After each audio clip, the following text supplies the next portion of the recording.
Hello everyone. तो आज का हमारा टॉपिक है पास्ट परफेक्ट टेंस के बारे में कि पास्ट परफेक्ट टेंस को हम लोग कैसे पहचानते हैं और पास्ट परफेक्ट टेंस को हम लोग कैसे ट्रांसलेट करते हैं।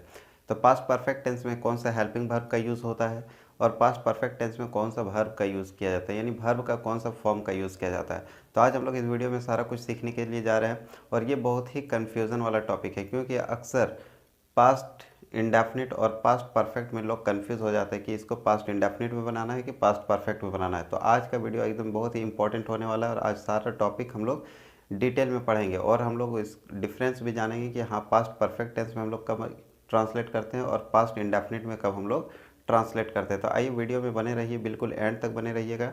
आपको वीडियो बिल्कुल ही अच्छे से समझ में आ जाएगा कि पास्ट इंडेफिनिट टेंस में हमको कब ट्रांसलेट करना होता है और पास्ट परफेक्ट टेंस में कब ट्रांसलेट करना होता है। ठीक है, तो आइए हम लोग वीडियो को स्टार्ट करते हैं।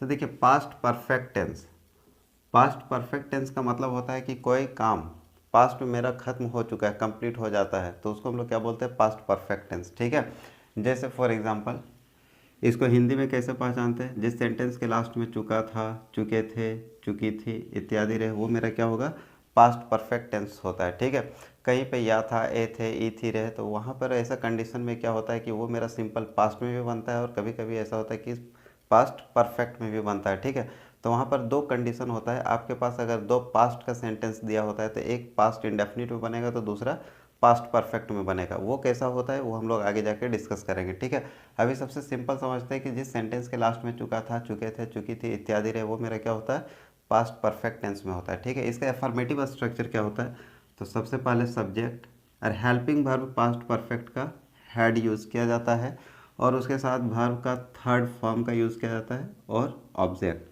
यानी कि मेरा हेल्पिंग वर्ब क्या होता है, पास्ट परफेक्ट का हेड होता है और वर्ब का थर्ड फॉर्म यूज़ किया जाता है। ओके, जैसे एक एग्जांपल है, वह जा चुका था। ठीक है, अब हम लोग को ऐसा सेंटेंस अगर है तो हमको इसको कैसे बनाना है, सब्जेक्ट हमारा क्या है, वह का इंग्लिश क्या होता है, ही, उसके साथ हेल्पिंग वर्ब क्या लगेगा, हैड, और उसके बाद से वर्ब का थर्ड फॉर्म। तो वर्ब का मतलब क्या होता है, काम। तो यहाँ पर काम किस चीज़ का हो रहा है, तो जाने का हो रहा है, तो जाना का इंग्लिश क्या होता है, गो।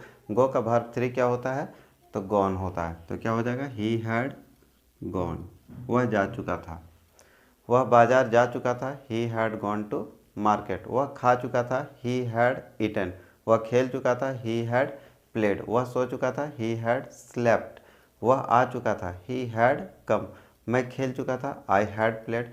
यानी जितने भी सब्जेक्ट है सारे के साथ में हमको किसका यूज़ करना है, हेल्पिंग वर्ब हैड का यूज़ करना है। ठीक है, यहाँ पर और कोई भी दूसरा अल्टरनेटिव्स आपके पास नहीं है, हेल्पिंग वर्ब सिर्फ हैड है। जैसे कि प्रेजेंट में हैज़ और हैव होता था तो वहाँ पर मेरे पास कंडीशन होता था कि सिंगुलर के साथ हम लोग हैज़ का यूज़ करते थे और बाद बाकी के साथ हैव का यूज़ होता था। लेकिन पास्ट में कोई भी कन्फ्यूज़न नहीं है, सारे सब्जेक्ट के साथ में हमको सिर्फ हैड का ही यूज़ करना होता है। ठीक है, तो मैं जा चुका था, आई हैड गॉन। वह जा चुका था, ही हैड गॉन। सीता जा चुकी थी, Sita had gone. Sita school जा चुकी थी, Sita had gone to school. Okay, तो like this we have to translate. ये मेरा क्या है, अफर्मेटिव स्ट्रक्चर। यही जब मेरा निगेटिव में होगा तो निगेटिव में सिर्फ क्या करना होता है, सिर्फ नॉट का यूज़ करना होता है, where we use not after helping verb. हम लोग हेल्पिंग वर्ब के बाद क्या करते हैं, नॉट का यूज़ करते हैं। ठीक है, और वो सेंटेंस हमारा क्या हो जाता है, निगेटिव में बन जाता है। जैसे फॉर एग्जाम्पल, वह नहीं जा चुका था, वह नहीं जा चुका था, तब क्या हो जाएगा, ही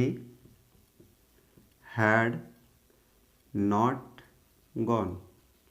वह नहीं जा चुका था, ये मेरा क्या हो जाएगा, निगेटिव सेंटेंस। यानी किसी भी सेंटेंस में अगर नो, नॉट, नेवर, अगर ये सब वर्ड आ जाए तो वो मेरा क्या होता है, सेंटेंस निगेटिव में होता है। ठीक है, ही हैड नॉट गॉन, वह नहीं जा चुका था।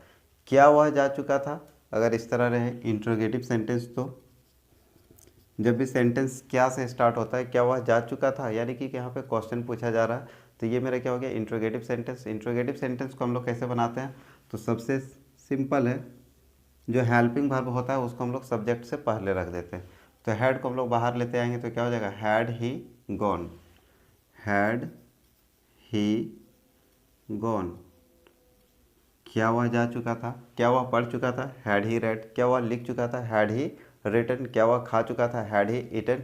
क्या तुम खा चुके थे, हैड यू ईटन। क्या तुम पढ़ चुके थे, हैड यू रेड। क्या तुम हिंदी बोल चुके थे, हैड यू स्पोकन हिंदी।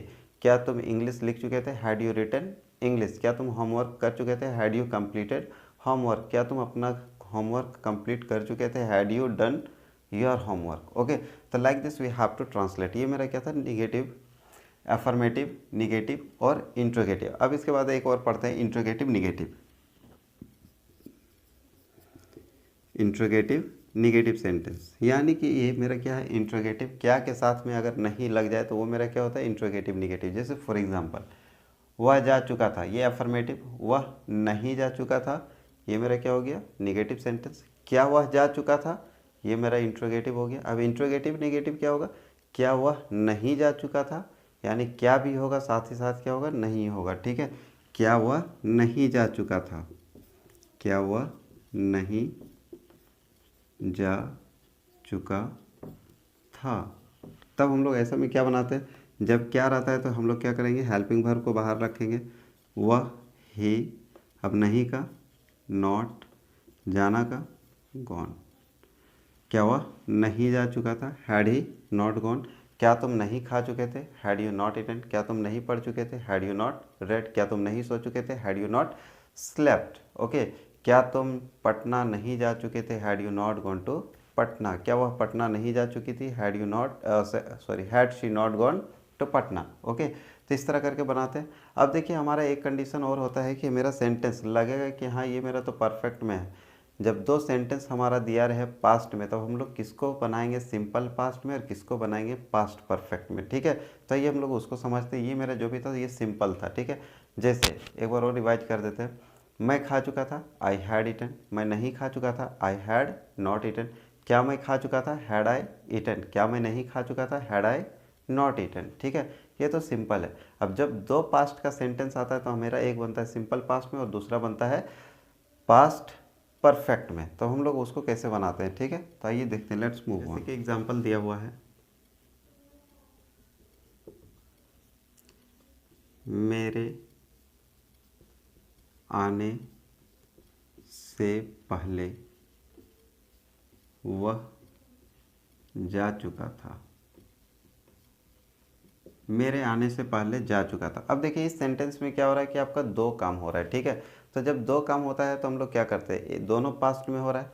मेरे आने से पहले, ये जो आए थे ये तो अभी नहीं आए थे, हम पास्ट में ही आ चुके थे। ठीक है, लेकिन उससे पहले भी एक मेरा काम हो चुका है कि वह जा चुका था, यानी हम जब तक पहुँचे नहीं थे उससे पहले क्या हुआ कि वह जा चुका था। यानी यहाँ पर मेरा दो काम हो रहा है। ठीक है, तो जो इमीडिएट पास्ट होता है, ठीक है, जो इमीडिएट पास्ट होता है उससे पहले एक काम अगर हो जाए, जैसे फॉर एग्जांपल ये मेरा क्या, ये काम अभी तुरंत हुआ, लेकिन उससे पहले मेरा क्या हुआ, वह जा चुका था। ठीक है, तो जब पहला काम मेरा पहले हो जाता है वो मेरा क्या होता है, पास्ट परफेक्ट में बनाना होता है। और जो इमीडिएट पास्ट होता है उसको हम लोग सिंपल पास्ट में बनाते हैं। यानी कि जो काम अभी तुरंत कंप्लीट हुआ वो मेरा पास्ट है तो उसको हम लोग सिंपल पास्ट में बनाएंगे।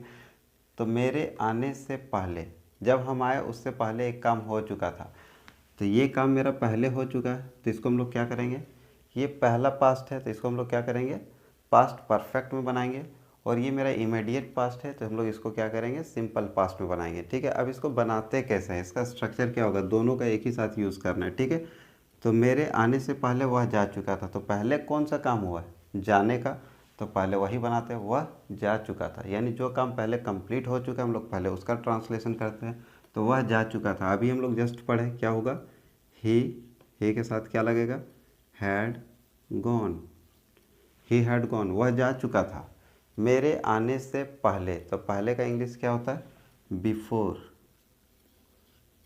पहले का English before, he had gone before, मेरे आने से पहले। अब सिंपल पास्ट का स्ट्रक्चर क्या होता है, तो याद करिए, सब्जेक्ट वर्ब टू ऑब्जेक्ट। अगर कोई नहीं पढ़े हैं, अगर कोई किसी को याद नहीं है तो वो मेरा सिंपल पास्ट का जाके वीडियो डिटेल में देख सकते हैं, वहाँ पर डिटेल में समझाया गया है कि सिंपल पास्ट को हम लोग कैसे ट्रांसलेट करते हैं। ठीक है, सबसे पहले क्या, सब्जेक्ट, उसके साथ वर्ब का कौन सा फॉर्म लगता है, वर्ब टू। ठीक है, बिफोर, अब मेरे आने से, अब मेरे का इंग्लिश क्या होगा, सब्जेक्ट आई। ठीक है, अब वर्ब टू, आना का इंग्लिश क्या होता है, कम, कम का वर्ब टू क्या होगा, केम, यानी ही। तो बात हो गया, मेरे आने से पहले वह जा चुका था। नेक्स्ट एग्जांपल, उसके खाने से पहले मैं खा चुका था।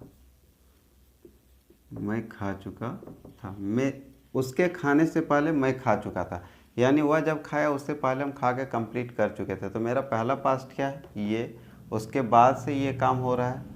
तो जो काम पहले हो चुका है उसका ट्रांसलेशन हम लोग क्या करेंगे, पहले करेंगे। वो मेरा कहाँ पे होगा, पास्ट परफेक्ट में होगा। ठीक है, तो जो काम पहले हो गया उसको हम लोग किस में ट्रांसलेट करेंगे, पास्ट परफेक्ट, पास्ट परफेक्ट में। और जो काम बाद हो रहा है उसका हम लोग कहाँ पे यूज़ करेंगे, सिंपल पास्ट। उसका ट्रांसलेशन कहाँ होगा, सिंपल पास्ट में। तो पहले हम लोग पास्ट परफेक्ट का बनाते हैं। मैं खा चुका था तो क्या होगा, आई के साथ हेल्पिंग वर्ब हैड, और इट, खाना का इंग्लिश क्या होता है, इट का वर्ब थर्ड क्या होगा, Eton. He had, sorry, I had eaten, मैं खा चुका था। अब पहले का इंग्लिश बिफोर, उसके खाने से पहले, तो उसके खाने, अब उसका क्या क्या होगा, ही, खाना का इंग्लिश क्या होता है, ईट। अब ईट का वर्ब टू क्या होगा, तो ate. He had eaten before, sorry, I had eaten before he ate, I had eaten before he ate, यानी कि उसके खाने से पहले मैं खा चुका था। मेरे स्कूल पहुंचने से पहले घंटी बज चुकी थी। मेरे स्कूल पहुंचने से पहले, मेरे स्कूल पहुंचने से पहले घंटी बज चुकी थी। मेरे स्कूल पहुंचने से पहले घंटी बज चुकी थी। तो हम तो स्कूल बाद में पहुंचे, पहला काम क्या हो गया, घंटी बज चुकी थी। ठीक है, तो पहला काम जो होता है वो मेरा क्या होगा, पास्ट परफेक्ट में होगा। तो सबसे पहले हमको इसको बनाना है, तो क्या हो जाएगा, घंटी बज चुकी थी। तो घंटी का इंग्लिश द बेल। अब उसके साथ हेल्पिंग वर्ब क्या लगता है पास्ट परफेक्ट में, हैड। उसके बाद से देखिए बजना, बजना का क्या होगा, रिंग। ये मेरा क्या हो गया, वर्ब वन। इसका वर्ब टू क्या होगा, रैंग। वर्ब थर्ड क्या होगा, रंग। तो the bell had rung before, पहले का इंग्लिश बिफोर मेरे स्कूल पहुंचने से, तो मेरे का इंग्लिश क्या होगा, आई। अब देखिए यहाँ पर वर्ब क्या है, स्कूल की पहुंचना, तो पहुंचना मेरा क्या है, वर्ब है। तो पहुंचना का इंग्लिश क्या होता है, रिच। रिच का वर्ब टू रिच्ड। रिच्ड कहाँ पहुँचे, द स्कूल, द स्कूल, यानी the bell had rung before I reached the school. मेरे स्कूल पहुंचने से पहले घंटी बज चुकी थी। डॉक्टर के आने से पहले मरीज मर चुका था। तो मरीज पहले मर चुका है, तो द क्या होगा, the patient had died before the doctor came. The patient had died before the doctor केम।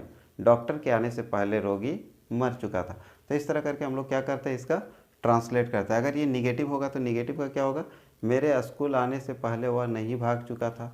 तब उसको क्या करना है, हेड के बाद नोट लगा देना है। ठीक है, तो ये रूल आपको पता है कि किसके बाद नोट लगाना है, after helping verb we can use not. Okay, if the sentence is in negative sentence. Okay, अगर निगेटिव सेंटेंस में हो तो नॉट का यूज़ कहाँ पे किया जाता है, आफ्टर हेल्पिंग वर्ब। वह दौड़ चुका था, ही हैड रन। वह खा चुका था, ही हैड ईटन। वह स्कूल जा चुका था, he had gone to school. वह बाजार जा चुका था, he had gone to market. वह पटना जा चुका था, he had gone to Patna. Okay, तो इस तरह करके हम लोग ट्रांसलेट करते हैं। आई होप कि आपको वीडियो समझ में आ गया होगा। अगर वीडियो समझ में आए तो वीडियो को लाइक कीजिए, अपने दोस्तों में शेयर कीजिए, और अगर चैनल में नए हैं तो आप चैनल को सब्सक्राइब कीजिएगा।